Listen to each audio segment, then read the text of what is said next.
문화 가운데 그 바보들의 이야기가 있거든요. 그런데 여러분 아시는 분 계시겠지만 어느 지역에 바보들이 사는 그 바보촌이 있었어요. 그런데 거기에 마을에 벼랑길이 있었는데 거기는 급커브가 너무 많다 보니까 하루에도 막 사고가 일어나는 것을 보게 됩니다. 그래서 바보들이 그 마을에서 이 사건을 두고 모여서 회의를 하기 시작했습니다. 대책을 논의한 결과 벼랑 끝에 병원을 짓자는데 결과를 맺게 되었지요. 그 많은 사람들이 거기에 병원을 지어서 또 사고 많은 사람들 치료하고 해야 되지 않겠느냐, 그렇게 긍정적인 표현을 보였습니다. 그러니까 뭐 벼랑길을 개선하자든지 뭐 터널을 뚫어서 사고가 없게 하다든지 이런 의견이 있었지만은 아무도 그 말을 표현하는 사람이 없었지요. 그런데 어느 날 밤에 이런 사람들이 보여서 이야기하다가 한 친구가 야, 나 그 생각했어. 그 땅을 고치고 땅 바르게 하고 터널을 뚫으면 사고 자체가 안 나지 않느냐. 그렇게 했다고 말합니다. 또 다른 친구도 나도 그런 제안을 하루에 했다고 말했습니다. 그런데 왜 안 했느냐고 물으니까 길을 개선한다든지 그게 터널을 뚫는 이런 우리 희생이 있어야 되잖아. 돈도 많이 들어가고 우리 어렵고 힘든 일을 할 수 없어서 차라리 병원이나 짓자. 그렇게 했다고 동의했다고 이야기를 했습니다. 여러분, 이곳 보면은 이 사람들은 바보가 아니면서도 바보인 셈 아니겠어요? 여기서 주는 메시지가 뭔가 하면 이 이야기 핵심은 이것이에요. 자기 자신들이 치르게 될 희생만에만 거기에만 올인한 나머지, 그리고 돈을 좀 들여서 좀 희생해서 너무 집착한 나머지 자신들에게 큰 이익을 가져다 줄, 이제 사고가 나지 않을 수 있는 그런 방안을 해결하는 일에 대해서는, 창조적인 일에는 감히 투자할 수가 없었던 것이죠. 그게 핵심입니다. 오늘 본문에도 비슷한 맥락의 이야기가 나오는데, 가나안 땅을 향해서 광야를 여행하던 이스라엘 백성들, 그 백성들이 드디어 어디에 도착했어요? 가데스 바네아라는 곳에 도착했습니다. 이제 하나님 약속하신 땅과는 거리가 가까운 지역이에요. 그래서 우리가 한번 하나님께서 약속했지만은, 준비하셨다고 하지만은 우리가 가서 한번 봐야 되지 않겠냐. 그래서 이 정탐꾼을 각 지파별로 한 명씩 뽑아서 보내기로 했던 거예요. 여러분, 하나님이 약속하셨으면, 하나님이 준비하셨다고 한다면 지금까지 광야길을 왔는데 가면 되는 것이지, 무엇 때문에 이들이 거기에 또 정탐꾼을 보내서 진짜 맞느냐 안 맞느냐 한번 봐야 되겠지 않느냐라고 했겠습니까? 여러분, 가나안 땅에서는 과연 무엇이 기다리고 있을까? 어떤 족속들이 살고 있을까? 자기들은 눈으로 보기를 원했던 것이죠. 그런데 정탐을 마치고 돌아온 사람들의 결과 보고가 있어요. 자, 10명이 보고를 하고 또 나머지 2명이 보고를 합니다. 10명의 정탐꾼은 그들의 힘으로는 가나안 땅을 정복하는 일은 힘들다. 우리 힘으로는 도저히 안 되겠다고 했어요. 불가능하다면서 그만두자고 했습니다. 불가능하다고 한 것이 아니라 우리가 두루 다니며 탐지한 땅은 그 거민을 삼키는 땅이다라고 악평까지 했어요. 덧붙였어요. 여러분, 얼마나 도전할 가치가 없는 땅인지에 대해서 보고하고 있는 것이에요. 하나님이 아무리 약속하셨지만 우리가 그 땅 하나님 앞에 우리 당한 것 같아. 우리가 가서 보니까 그거는 정말로 좋은 땅이 아니야라고 이야기를 하고 있는 것입니다. 이솝 우화에서 마치 포도를 먹고 싶어 했던 여우가 올라가서 먹을 수 없으니까 야, 저 포도는 치어서 못 먹는 거야. 그렇게 말한 거 똑같지 않습니까?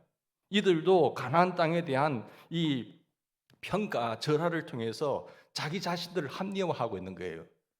사실은 그걸 하려면 희생이 되잖아요. 죽을 수도 있잖아요. 그래서 자기들 합리화해가지고 선동하고 있는 겁니다. 만일 그때 이스라엘 백성들이 10명의 이 많은 숫자의 제안에 따랐다라고 한다면 역사가 어떻게 됐을까요? 하나님이 아무리 좋은 땅이라고 하더라도, 여호와께서 준비하고 있는 땅이라고 하더라도 못 차지합니다. 다른 사람 손에 가는 거예요. 우리가 하나님께서 많은 것을 예비하고 계세요. 하나님께서 준비하고 계신 것을 믿으십니까? 그래서 우리 여호와 일의 하나님이라고 하잖아요. 그런데 그걸 왜 못 차지하고 못 누리는 줄 아세요? 못 믿기 때문에 그래요. 믿음이 없어서 그러는 거예요. 그 자기만 못 믿는 것이 아니라 못 믿음 없는 것으로 하기 싫으니까, 희생이 싫으니까 뭐 하는 줄 아세요? 자기 합리화해가지고 다른 사람까지 못하게끔 만드는 선동을 한다니까요. 여러분, 근데 나머지 2사람을 보면요, 여호수아와 갈렙인데 아주 다른 보고를 하고 있습니다. 여러분 30절 보실까요? 갈렙이 모세 앞에 백성들을 조용히 하게 이르고 우리가 곧 올라가서 그 땅을 취하자, 능히 이기리라. 그렇게 말하고 있잖아요. 그들은 승리의 가능성을 자신 있게 단언할 뿐만 아니라 이렇게 보고합니다. 14장을 한번 보시겠습니다. 민수기 14장 7절에 보시면 이스라엘 자손의 온 회중에게 뭐라고 이릅니까? 우리가 두루 다니며 탐지한 정탐한 땅은 심히 아름다운 땅입니다. 이렇게 보고를 하고 있잖아요. 무슨 말씀입니까? 가나안 땅이 정복할 만한 가치가 있는 땅입니다. 하나님이 준비하신 땅, 우리를 위해서 예비하신 땅, 약속하신 땅, 정말 가치가 있고 아름다운 땅입니다라고 이야기하고 있잖아요. 사랑하는 여러분, 이 두 사람이 아니었다고 한다면 이스라엘 백성들은 새로운 역사를 선내려 갈 수가 없었어요. 하나님의 준비하시고 하나님의 위대한 계획에 그들이 있었기 때문에 가능했던 것이지, 만약에 이런 사람들이 없었더라고 한다면요, 하나님이 아무리 멋있는 계획을 준비하고 있다고 하더라도 무산되었을 거예요. 사랑하는 여러분, 여호수아와 갈렙 같은 사람은 이 시대의 말로 표현한다고 하면 뭐라고 표현하는 줄 아세요? 비저너리입니다. 이 사람들은 비전의 사람들이에요. 꿈이 있는 사람들이에요. 미래를 볼 수 있는 사람들이잖아요. 역사는 이런 사람들을 통해서 만들어지고 역사를 선내려 가는 겁니다. 얼마나 아름다운 역사일까요? 그런데 수많은 사람들이 시대를 살아가고 있지만은 정말 역사가 뒤에 후세들이 왔을 때 참 이 안 좋은 그 믿음의 인물들이 있잖아요. 그 역사적 개념이 없는 사람들은 그렇게 살아가는 거예요. 그런데 참 감사하는 것은 이런 비전너리라는 사람들 때문에 새로운 역사를 창조해 나갈 뿐만 아니라 그 후손들에게 얼마나 아름다운 땅을 선물하고 하나님의 놀라운 역사가 진척되고 있습니까? 여호수아나 갈렙과 같이 비전을 품고 하나님 앞에 쓰임을 받으려면요, 어떠한 사고방식을 가져야 될까요? 하나님 앞에 쓰임 받고자 하는 사고는요, 비전을 잉태할 수 있는 사고, 그 사고를 오늘 본문에 말씀하고 있어요. 여러분, 생각이 얼마나 중요한 줄 아세요? 마음에 있는 것이 생각으로 나오거든요. 이 생각이 어떠한 마음에서 나오느냐, 주님 주시는 생각이냐 아니면 성령이 주신 생각이냐 사탄의 생각이냐 자기 생각에 따라서 완전히 달라요. 그 생각이 말로 표현되는 거예요. 말로 표현될 뿐만 아니라 그것이 행동화되지요. 그 행동이 한 번, 두 번 반복되면 습관이 되는 겁니다. 그 습관이 반복되다 보면, 습관이 익숙해지면 그 사람의 인격이 만들어집니다. 그 인격을 뭐라고 하냐, 그 사람 인생이라고 하는 겁니다. 그럼 오늘의 인생이 내가 왜 이러냐 한탄할 것이 아니라 자기가 심은 거예요. 그렇게 심게 되면은요, 오늘 인생이 자기 인생 그걸 끝나는 거잖아요. 사람들은 운명이라고 하는데요, 그게 그렇지 않습니다. 하루아침에 만들어진 게 아닙니다. 내가 50년, 60년, 70년 살아오면서 그것이 마음에 품은 것이 생각이 되고 말로 표현되고 행동이 반복되다 보니까 그것이 오랜 습관이 되어버린 거예요. 습관은 하루아침에 못 고치잖아요. 그래서 습관이 중요하다는 거예요. 어릴 때 바로 잡아야지요. 커서 바로 잡으려고 한다면요, 그만큼 배가 힘든다는 거예요. 다시 돌아와야 된다는 거예요. 여러분, 우리의 인생이, 우리의 운명이 정말로 아름답게 마무리되기를 주의 이름으로 축원합니다. 그것은 내 마음을 지켜야 되는 거예요. 물론 내 마음을 지키라. 모든 생명의 근원이 거기서 나기 때문에 그래요.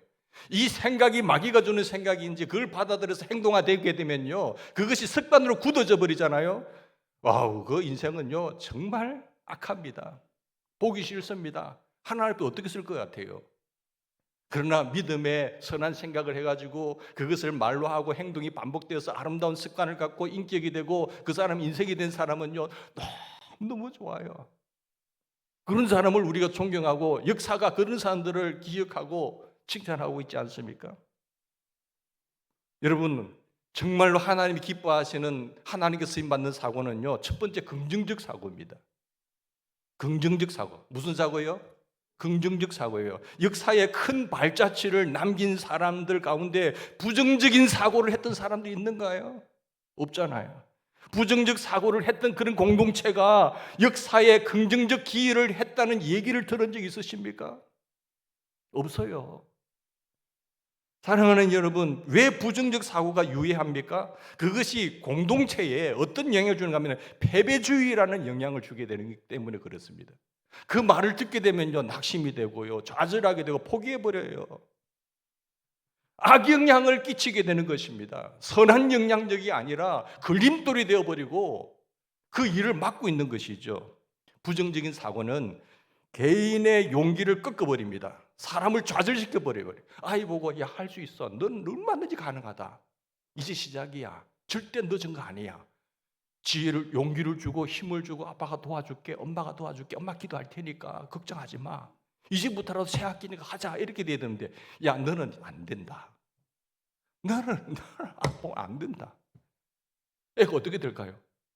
포기해버려요. 할 의욕 자체가 없어져 버린 거예요. 여러분 31절 32절 보십시다. 31절 35절 통해서 부정적인 사람들의 목소리를 다시 한번 경청해 보십시오. 어떤 느낌이 드는가? 부정적인 사람들이 지금 이야기하고 있는 거예요. 그와 함께 올라갔던 사람들은 이르되 뭐라고 말합니까? 우리는 능히 올라가서 그 백성을 치지 못하리라. 하나님이 약속했든지 하나님이 준비했든지 하나님은 하나님이고 우리는 볼 때 안 된다는 것이죠. 그들은 우리보다 뭐하다고요? 강하다는 거예요. 그리고 이스라엘 자손 앞에서 정탐한 땅을 악평하여 가로되 우리가 두루 다니며 정탐한 땅은 거민을 삼키는 땅이다. 우리 올라가면 다 죽어. 그 일을 왜 해야 돼? 하나님이 약속이고 나발이고 필요 없어. 우리가 가서 보니까 그게 아니더라니까. 이렇게 하는 거죠. 그러나 14장 7절 보세요. 14장 7절에 보면 여호수아와 갈렙은 어떤 말을 하고 있죠? 땅을 정탐하고 와서 그 땅에 대해서 뭐라고 결론을 내렸습니까? 예, 심히 아름다운 땅입니다. 그들은 다른 땅을 본 것입니까? 다른 지역을 갔다 온 건가요? 아니지 않습니까? 똑같은 땅이에요. 똑같은 장소예요. 똑같은 시간이에요. 전혀 차이가 없는데 뭐가 다르지요? 생각의 사고가 다른 거예요. 관점이 달라요. 시각이 다르지 않습니까? 이런 안목이 되기를 주의 부탁드립니다. 그 땅을 두고 아름다운 땅이랬고 그들은 다른 땅을 본 것이 아니라 같은 땅인데 같은 땅을 정찰하고 와서 연구하고 그리고 우리가 정확하게 분석해 보니까 아름다운 땅이에요.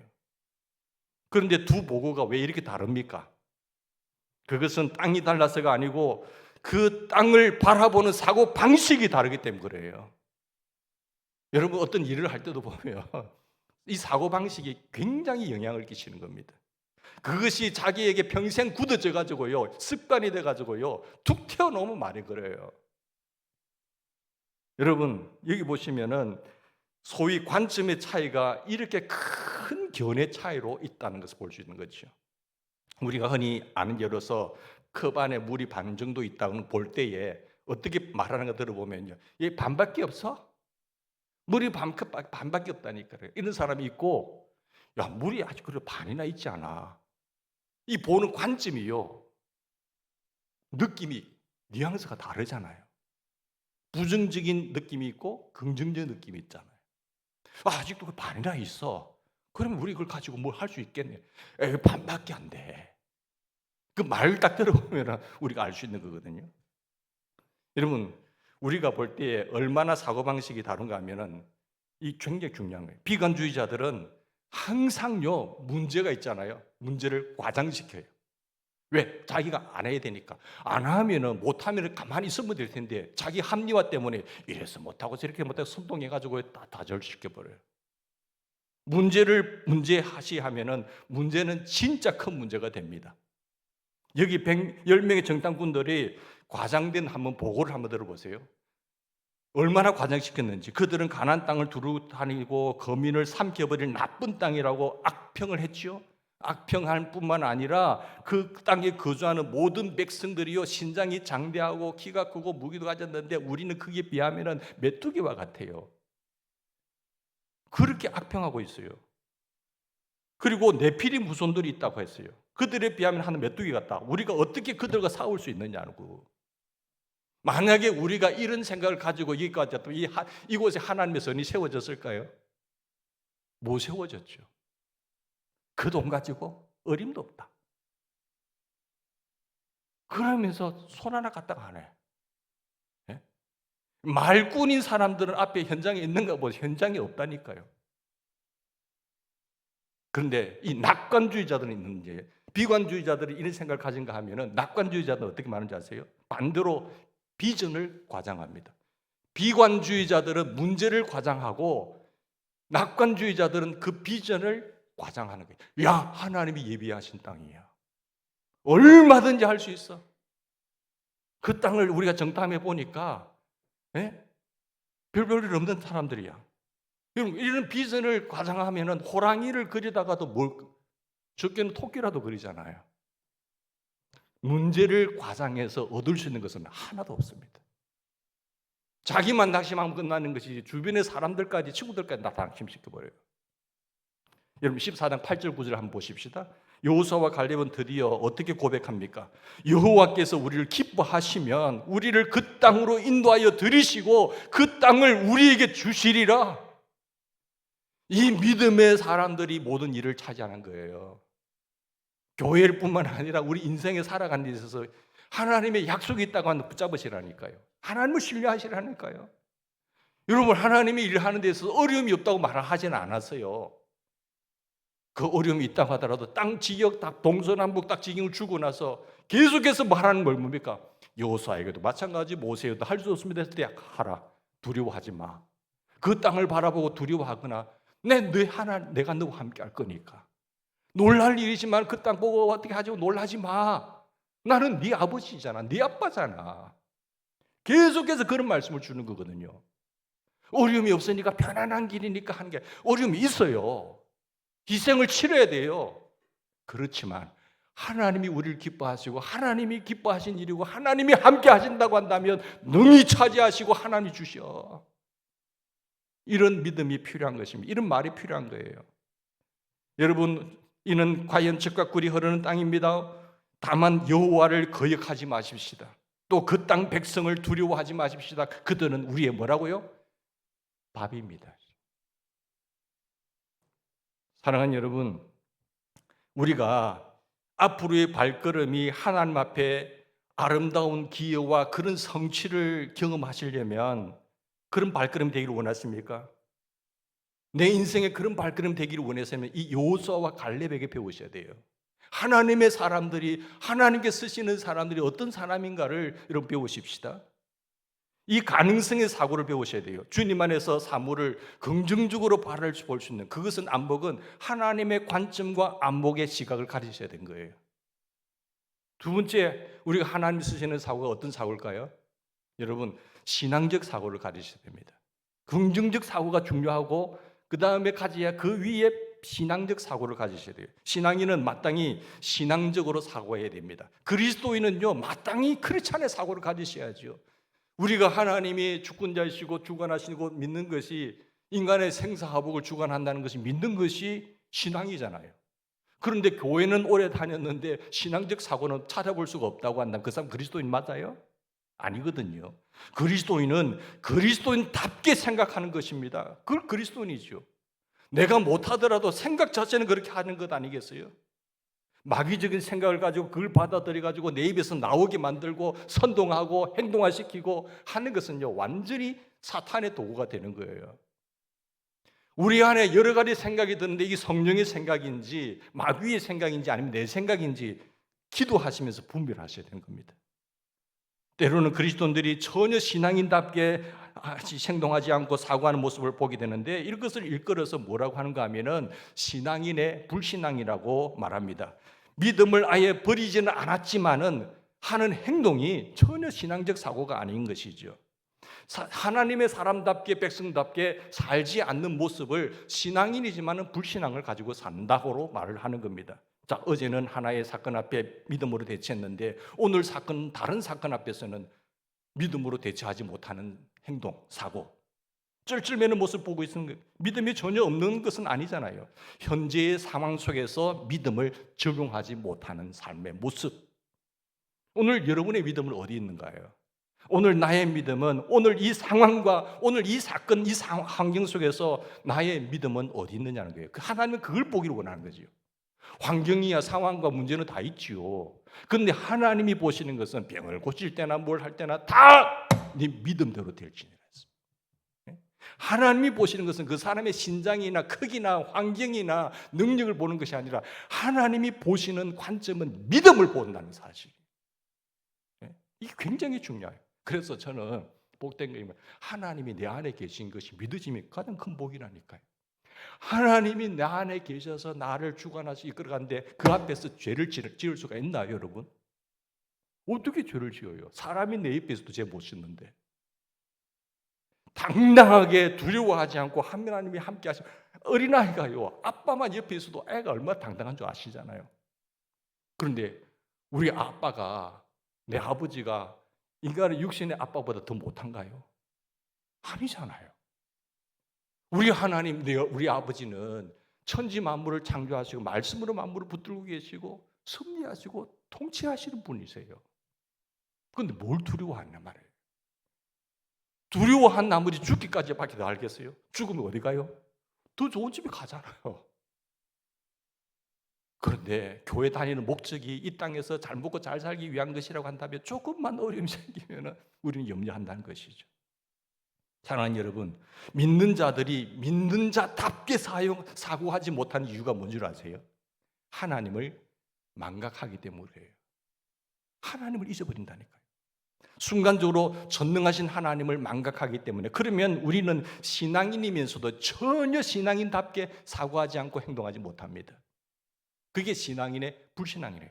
하나님이 빠지면 아무것도 못해요. 그렇잖아요. 내가 뭐 할 수 있나요? 그러면 하나님을 망각하지 마시기 바랍니다. 10명의 정탐꾼들이 내린 평가가 어쩌면 객관적인 평가일 수 있어요. 그렇죠? 잘못된 평가했나요? 아니에요. 정확한 평가를 했어요. 이스라엘 병력으로 가나안과 거민과 싸워서 이길 승산이 없어요. 볼 때.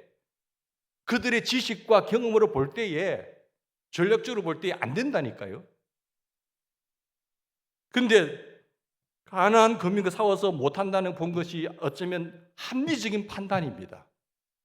다른 사람이 듣기에도 맞아요. 그러나 합리적인 사고가 신앙적 사고가 아닐 수 있다는 거예요. 그리스도인들은 우리 세상 사람들과 믿는 사람들의 차이점이 뭔가 하면은 그 합리적인 사고에 신앙적 사고가 플러스 되어야 되거든요. 그 문제와 환경 앞에 하나님의 손이 개입이 되어야 되거든요. 근데 이걸 망각하고 빼버리면 똑같은 거예요. 이성적이고 합리적인 사고가 신앙적 사고와 늘 일치하는 것은 아닙니다. 왜 그렇습니까? 그 정탐꾼들은, 지금 10명의 정탐꾼들은 이성적이고 합리적으로는 그런 상황을 바르게 바라보긴 했지만은 하나님이 개입하실 경우를 놓치고 있다는 거예요.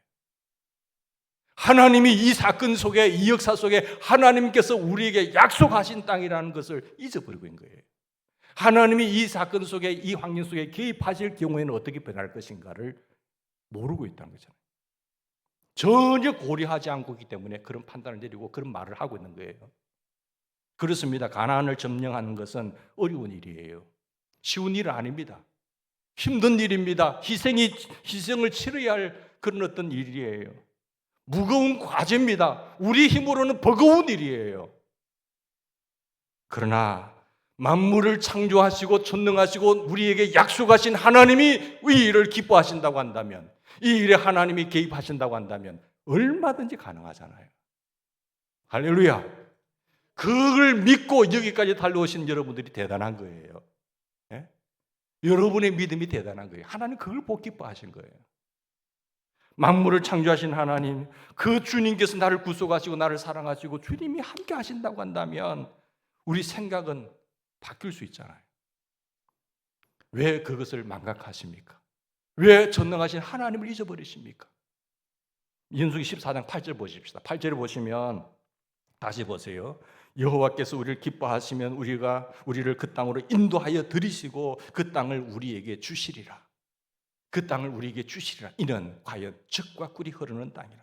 여기서 가장 중요한 구절이 어느 부분으로 생각하세요? 여호와께서 우리를 기뻐하시면, 전능하신 하나님께서 우리를 기뻐하시면, 내 삶의 걸음에 가는 길을 하나님이 기뻐하시는 길이라고 한다면, 내가 펼치고 올 한 해에 계획해서 나가는 걸음이 하나님이 기뻐하시는 일이라고 한다면, 내가 말씀을 읽다가 그 로고스의 말씀이 내 마로 내 마음을 친 말씀이라고 한다면 뭘 두려워하는 거예요? 그게 없어서 문제지. 여러분, 하나님이 기뻐하시는 일이라고 한다면, 그리고 우리를 그 땅을 우리를 축복하신다고 한다면, 그래도 가나안 정복이 불가능할까요? 여러분을 통해서 일어나는 꿈의 계획이 하나님이 그게 불가능할까요? 우리를 새롭게 시키시고 더 나은 하나님의 계획을 이루어야 할 그 하나님의 놀라우신 계획이, 꿈이 중단되지 않기를 부탁드립니다. 과연 그 일이 불가능하겠느냐는 거예요. 그런데 10명의 정탐꾼들처럼 그것을 하나님을 망각하면서 살 때가 우리가 많다는 거예요. 불행하게도. 10명을 비관하고 비판하고 할 것이 아니라 나도 그럴 때가 많다는 것이 참 불행이죠. 우리를 둘러싸고 있는 환경이 어떠한가 하는 것은 사실 중요한 문제가 아니에요. 내 환경의 어려움이 불편하다는 것은 하나도 중요한 문제가 아니에요. 내 가정이 어렵고 때로는 사업이 좀 기울어질 수도 있고 내가 하는 모든 일들이 기타 여러 상황이 어려운 것은 물론 무시할 수 없지만 신앙인에게는, 내가 하나님의 자녀들에게는 이런 것들이 근본 문제가 아니라는 사실이에요. 하나님께서 우리를 기뻐하시고 그분께서 나와 함께 하신다고 한다면 문제는 완전히 달라집니다. 주께서 내 사업 가운데 관여하시고 내 자녀들 가운데 개입하시고 주께서 우리 가정에 간섭하시고 주님께서 우리 자녀들의 마음속에 역사하신다고 한다면 상황이 달라질 수 있단 말이에요. 완전히 전화위복이 될 수 있어요. 여호수아와 갈렙은 계속해서 이렇게 말합니다. 14장 9절 보시겠습니다. 오직 여호와를 거역하지 마세요. 또 그 땅 백성을 두려워하지 마십시오. 그들은 우리의 밥입니다. 그들의 보호자는 그들에게서 떠났고 여호와는 우리와 함께 하시나니라. 그들을 두려워하지 마세요. 보이는 환경과 문제를 두려워하지 마세요. 문제는 이 함께 하시는 하나님을 신뢰하는 믿는 마음이 우리에게 있느냐는 것이에요. 그러면서 11절 말씀에 뭐라고 말하세요? 여호와께서 모세에게 이르시되 이 백성이 어느 때까지 나를 멸시하겠느냐. 하나님은요, 사람은 자존심이 상할 때 화가 나는 거예요. 하나님이 말씀했는데도 안 들어요. 안 믿어져요. 무시해요. 청종하지 않아요. 순종하지 않아요. 하나님이 그걸 뭐라고 하는가 하면은 나를 멸시한다고 했어요. 이 백성들이 똑똑해서 택한 것도 아니고 내가 그만큼 하나님의 살아계심과 이적과 표적을 많이 보여주었음에도 불구하고 이들이 또 다른 환경 문제 앞에서 나를 멸시하고 있다. 나를 못 믿고 있다는 거지. 내가 그들 중에 많은 이적을 행하였지만 어느 때까지 나를 생각하지 않고 믿지 않겠느냐. 언제까지 그러래? 얼마나 애굽에 있을 때부터 한 가지 재앙으로 끝나지 않고 10가지 재앙에서 계속해서 보게 만들고 상천하지에 하나님만이 유일하신 하나님이다. 그 모든 신들을 믿는 것을 다 멸하시고 하나님의 전능하신 길을 보여주고 홍해를 건너실 때도 하나님의 기적 보았고 이적을 보았잖아요. 광야 생활 속에서 보는 거예요. 그런데 이들이 어느 때까지 나를 멸시하겠느냐는 거지. 생각하지를 않는 거예요. 내가 힘들 때 기도했을 때 응답하신 하나님, 이제는 좀 엇그려되면 이 다른 문제 앞에서 해결해 나가야 적용하고 응용해야 되는데 조금만 문제만 바뀌어버리면 못 풀어야 돼요. 여러분 그러지 맙시다. 내가 기도했을 때 하나님 무응답하셨나요? 아니잖아요. 그러면 그때 역사하신 하나님 오늘도 이 문제 앞에서 반드시 해결해 줄 믿습니다. 오케이 하고 나가셔야지. 어제 내 삶에 간섭하신 나를 도우신 하나님, 나를 구원하시고 나를 변화시키시고 나를 새롭게 하신 그 하나님의 거룩한 생각을 문제의 상황 속에서 적용을 하셔야 돼요.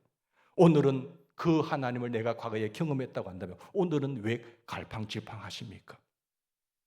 오늘은 왜 방황하십니까? 왜 주저하고 계시고 왜 비틀거리세요? 어제 나를 구원하시고 내 삶의 장에 기적으로 간섭하신 그 하나님께서 오늘도 나와 함께 하신다고 한다면, 오늘도 우리 교회에 역사하시고 함께 하신 하나님이 오늘도 앞으로도 함께 하신다고 한다면 우리가 무엇을 두려워할 필요가 있겠어요? 우리 민족의 역사 가운데 하나님이 함께 해달라고 기도하셔야 돼요. 믿음의 크리스찬들의 눈이 열리게 기도하셔야 되는 거예요.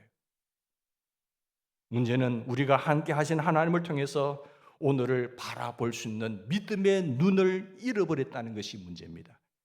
하나님, 제 눈을 열어주세요. 하나님이여 눈을 열어주세요. 게하시의 눈을 열어서 하나님 이 광경을 보게 해주시오 한 것처럼 이들의 믿음의 눈을 열어달라고 기도하셔야 돼요. 하나님이여 우리 자녀들의 눈을 열어주십시오. 하나님의 손이 큰 손이 되게 보여주십시오. 이것이 신앙인의 사고예요. 그래서 여호수아와 갈렙이 이스라엘 백성들을 향해서 오직 여호와를 거역하지 말라. 하나님을 거역하지 마세요. 하나님을 거역하고 하나님의 말씀을 짓밟아 버리면 그 낙원이 신락원이 됩니다. 마귀가 주는 생각을 합리적이라고 해가지고 받아들여가지고 말하고 순종하잖아요. 다 잃어버립니다. 왜? 하나님을 모욕하고 거역하기 때문에. 너희들이 어느 때까지 무엇까지 보여줘야 되느냐라는 것이. 사랑하는 여러분, 주님 앞에 우리가 순종하며 살고 계십니까? 하나님과 바른 관계 속에서 오늘을 살고 계십니까? 주님께서 우리를 기뻐하신다고 한다면 우리 앞에 주어진 과제나 난관이나 역경이 아무리 크고 무겁고 힘들다고 할지라도 주님이 함께 하시면 능히 극복할 수가 있습니다. 이것이 무슨 사고라고요? 신앙적 사고예요. 자, 여기 머물지 마시고 우리가 하나님 기뻐하시는 사고 세 번째는 미래지향적 사고예요.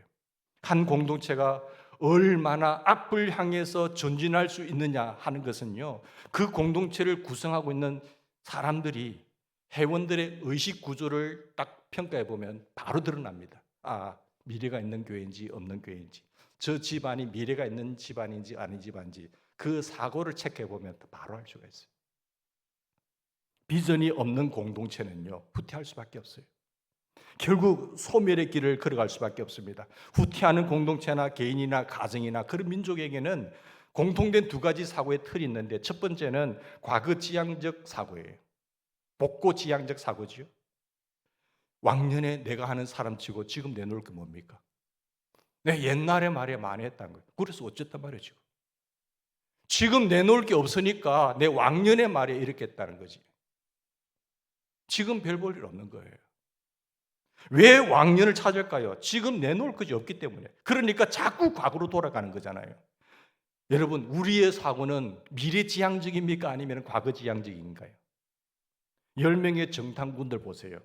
이 부정적인 보고를 들은 이스라엘 백성들이 이렇게 부르짖습니다. 그들이 입이나 다물고 있죠. 다수가 보고를 하니까 그 말을 듣고 있던 사람들은요, 온 회중이 소리 높여서 뭐합니까? 부르짖으며 밤새도록 백성이 통곡하고 있잖아요. 아이고, 우리 여기까지 와 죽는구나. 하나님이 뭐 약속이고 뭐 나발이고 다 쳐버려.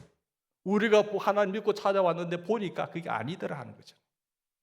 이스라엘 백성이 다 모세와 아론을 원망합니다. 온 회중이 그들에게 이르되 우리가 애굽 땅에서 죽었거나 이 광야에서 죽었으면 좋았을 것을 어찌하여 여호와가 우리를 그 땅으로 인도하여 그들의 칼에 쓰러지게 만드느냐는 거예요. 왜 그들의 칼에 우리가 죽어야 됩니까? 우리 처자가 사로잡히리니 애굽으로 돌아가는 것이 낫지 아니하겠습니까? 이렇게 말하고 있잖아요. 지금 이 순간 그들의 표가 뭐지요? 애굽으로 가자, 애굽으로 가자, 애굽으로 가자. 그들이 그 종살이 했던 집이 그래도 낫다는 거 아니겠어요? 과거로 돌아가자는 것입니다. 이 표현은 그 다음 절에도 반복되어 14절 보세요. 4절 보시면 14장 4절입니다. 이에 서로 말하되 뭐라고 말하지요? 우리가 한 지휘관을 이제 세우고 애굽으로 돌아가자. 이렇듯 과거지향적 사고를 하는 사람에게 있어서는요, 미래가 있어요, 없어요? 없어요. 오늘 여러분의 사고는 과거에 묶여 있습니까? 오늘 미래에 묶여 있습니까? 앞을 내다보고 계십니까? 아니면 과거에 집착하고 계십니까?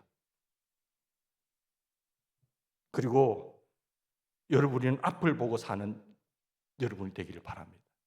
또 여러분, 한 공동체가 앞을 내다보지 못하고 전진하는 못하는 데는요, 과거지향적 사고뿐만 아니라 현실 유지적 사고를 갖고 있어요.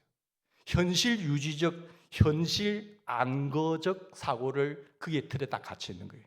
한마디로 이것은 이렇게 살다가 땡 하면 죽으면 그만이지 뭐. 뭘 복잡하게 더 또 일을 펼치십니까, 목사님?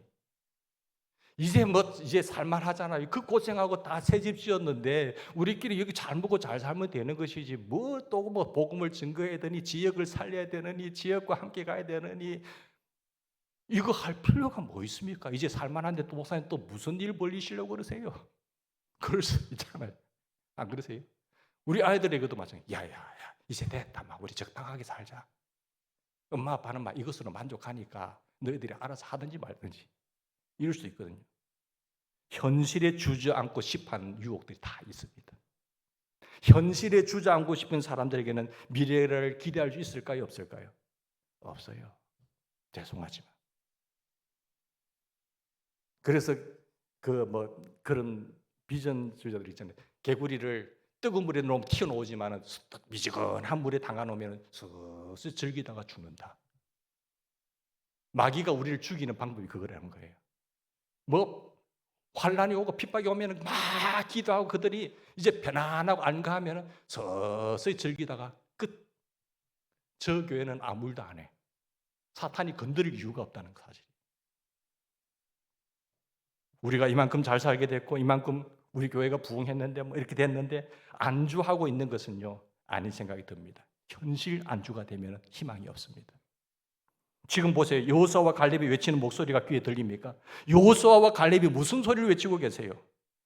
13장 30절 보십시다. 우리가 곧 올라가서 그 땅을 취하자 능히 이기리라. 가나안 꿈을 망각해서는 안 됩니다. 하나님의 약속하신 그 꿈을 조금 지금 괜찮다고 해서 안가하면 안 돼요. 이스라엘 백성들이 가나안 땅에 들어가서 그 땅을 정복하고 개간해야 하는 이유가 무엇이죠? 왜 그들이 하나님의 약속하신 땅에 들어가야 됩니까? 단순히 거기서 잘 먹고 잘 살기 위해서 우리가 편안하게 축복을 누리기 위해서입니까? 거기에서 끝나면 안 된다는 거예요. 사랑하는 여러분, 하나님께서 왜 아브라함을 그 메소포타미아에서 이방의 지역에서 불러내서 약속의 땅 내가 갈 바를 알지 못하니까 가라고 했을까요? 지시할 땅으로. 목적이 있는 거예요. 내가 너를 복의 근원이 되게 할 것이. 너만 잘 먹고 잘 사는 것이 아니라 그 믿음에 너로 인해서 나눠주고 그 하나님의 나라의 확장이 너를 통해서 이루기를 원한다는 하나님의 목적이에요. 복의 근원이 되라는 거예요. 하나님께서 이스라엘 백성들을 광야의 길을 걷게 하신 이유가 뭘까요? 목적이 뭐죠? 그리고 가나안 땅을 향해서 전진하게 하신 이유가 무엇입니까? 그곳에 들어가서 그 땅에 즙과 꿀이 흐르는 땅으로 만들어서 잘 먹고 잘 살게 하기 위해서입니까? 아니에요. 우리가 교회 가서 복 많이 받아서 편안하게 잘 살게요. 하나님 비나이다 천지신명님께 비나이다 하는 이방인들처럼 구하는 것처럼 우리가 그것이 목적인가요? 아니에요. 하나님 그거 주세요. 우리의 목적은 그걸 뛰어넘으셔야 됩니다. 그 땅에 그들은 물론 하나님께 주시는 축복을 맛볼 것입니다. 그러나 그 축복은 그들만의 것이 아니에요. 그들은 그 축복을 통한 이웃들과 나누게 될 것이에요. 그리고 이스라엘 백성들은 복의 근원이 될 것입니다. 지역을 섬기고 저 땅에 저 지역에 그 교회가 있음으로 말미암아 지역이 복받을 것이라는 사실이에요. 교회가 죽으면 사탄이 그 지역을 멸해버린 거예요. 하나님 이 땅에 유일하게 언덕에 세우신 이 교회의 목적을 끊임없이 잊어버리지 않았으면 좋겠습니다. 너희 빛을 사람에게 비치게 하여 너희 착한 행실을 보고 하나님 앞에 영광을 돌리게 하라. 하나님 여기서 훈련되어진 사람들이 지역 각계각층에 들어가서 세상을 변화시키는 주역이 되게 되고 복음으로 생명을 살리는 일에 주님의 마지막 명령이 내 생의 최대 관심사가 되게 하는 것이 위해서 그릇을 좀 크게 주신 겁니다. 주님의 마지막 명령이 우리 생의 최대 관심사가 되시는 가정이 되기를 바랍니다. 그런 교회가 되시길 바라요. 하나님은 그 꿈을 가지고 작은 그릇으로 안 되니까 하나님께서 이만한 큰 복을 주신 거예요. 이 그릇을 주신 거예요. 우리 절대 그동안 고생 많이 하셨는데 여기서 안주하지 맙시다. 그룹 기관들마다 모여셔서 기도하시면서 선교의 비전을 감고 하나님이 우리 교인들 가운데 11조 100만 이상 넘어가는 사람이 10명까지 했는데 6명까지 중단돼버려요. 10명이 넘고 사업에서 번창하게 하시고 이들의 꿈이 하나님 선교사를 개인적으로 가정적으로 활성화할 수 있게 하시고 우리 교회가 주님의 마지막 명령에 올인하는 가정 되어서 하나님 넘치는 복을 받아 나누어주고 세상을 살리는 그런 교회가 되게 해달라고 기도하며 나가는 우리 교회가 되기를 주의 이름으로 축원합니다. 같이 기도하십시다.